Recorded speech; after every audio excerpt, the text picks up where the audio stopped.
Carlos, obviously it's been a rough go for both Pete and Lindor. What did you see out of both of them today? Yeah, which is from Lindor, short to the ball, not trying to do too much. Couple of line drives, but under control. Some of the takes weren't as aggressive. It was just more like, let me use my hands here, let me get the barrel to the ball, and not trying to do too much. And then for Pete, just being on time. He swung through a fastball there, and then he made an adjustment, and you see it when he's on time. You don't, allows him to make some really good swing decisions. But not only that, it's just the barrel and with the way he can get it, at contact point. So off the bat, what a shot there, right? So we're gonna need those guys. We know that they're going through it, but they're too good, man. They're too good of a hitter. They're too good of a player, and I'm glad that they were able to come through for us today.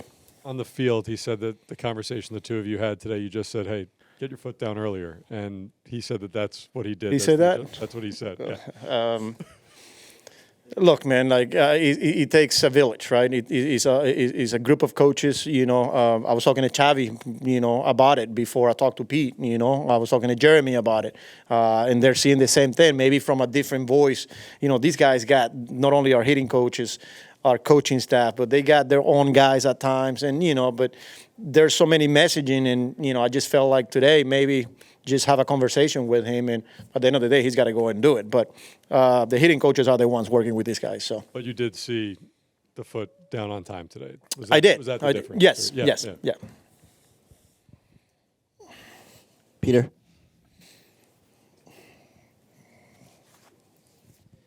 I know. Yesterday you said with Lindor, it seemed like he was chasing from the left side. Obviously, his hits today and that long drive in the first were from the right. Are you seeing different things from his bats, righty versus lefty, right now? Or?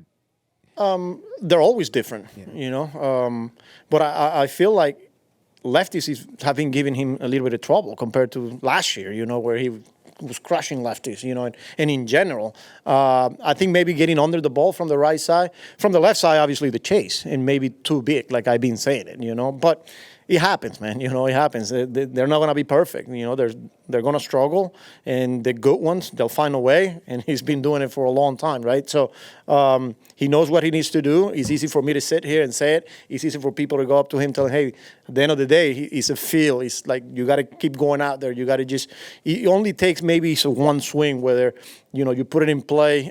Maybe it's a foul ball where it's like, man, that's a good feel right there. So, again, continue to get them reps, and they'll get through it. And just what did you think of Minaya today? Yeah, I thought that on a day where I feel like he was grinding out there, with the way the ball was coming out, from the very first inning, it was 89, 90, but there's always deception there, He struck out the side right away, was missing arm side, but I thought he found a way to get through 5 innings, So he battled, and it was just good to see on a day where maybe, like I said, he'll tell you that he wasn't feeling it because of a lot of different reasons, this is outing number 3 for him. Everybody will go through it, So I'm glad that he was able to do that. He's getting an extra day next time around, and he's in a good place. Mike? Just with Budo, do you think that was just rushed his first time out, and then Raley's ability to come in and pick you up there? Yeah, but with Budo, I like the velo. He threw strikes, ground ball gets through, then a hard hit ball, gets past Beatty. Got a ground ball, got a couple of outs there. So I just felt like, in general, I didn't see, big misses or, the velo wasn't there. It was just didn't go his way today. And when with Raley, man, it was huge. We're asking a lot out of him out of the gate, Ideally, I didn't want to push him to 30 pitches, but that's where we were today. Same thing with Diaz, and I'm glad they were able to finish that game, and we got the W. Jerry? Carlos, when you have two guys slumping and they snap out of it basically the same time, the same inning, does that lighten the mood, bring a sense of relief to the entire team when it all happens at once like that?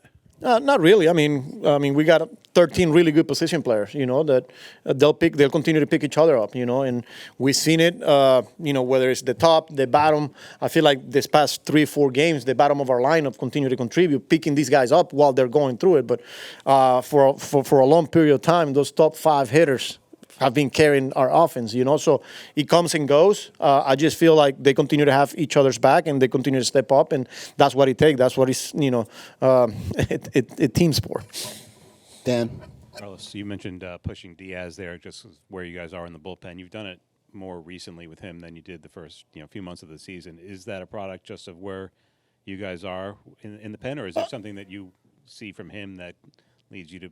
Yeah, and we know, you know, especially when we get around this time, you know, different situations, off day coming up, you're definitely not going to do it the first couple of months, you know, because coming out of spring training, you're trying to play the long game. But once you get to these situations here where, like, all right, we're going to push you here, knowing that we're probably going to have to take care of you the next couple of days or something like that, we will do it in preparation for, you know, once you get to end of August, September, like, it's go time, you know, and hopefully deep into October, they're prepared for that role, and they've done it before. So. And he's had some command issues lately. You know, he hit whoever he hit today in the head, and he almost did it a couple of days ago as well. Is that something you need to be concerned about, just that doesn't get into his head? No, because you know, he's crazy because you see a miss like that, and then the next pitch is executed. You know, so now if you see few of them in a row like that, that's maybe something that will concern you. But he hits Taylor with. I'm glad he's fine, because that was pretty scary there.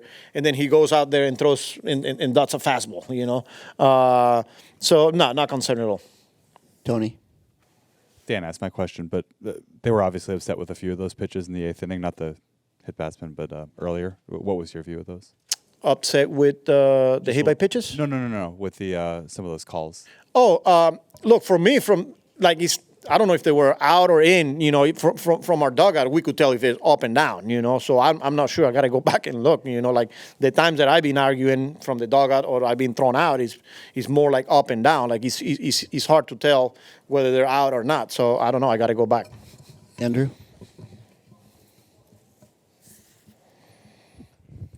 After dropping the first 2 games out of the All-Star break and now obviously winning 4 in a row, heading into California, how big was that, just to have some momentum heading into against 2 big opponents here? Yeah, look, I mean, it's always good to continue to play well at home, especially coming out of the break. You lose the first 2, and then walking out of here with a 4-2 homestand. That's really good, you know. Off day tomorrow, and, you know, like you said, we got 2 good teams coming up. We're good, but I always said, you know, let's take care of business now. We'll worry about the Giants on Friday and what's ahead of us. But, you know, the mentality continues to be the same thing. I'm glad that, like I said, 4-2, and now we get to enjoy an off day, and we'll keep going.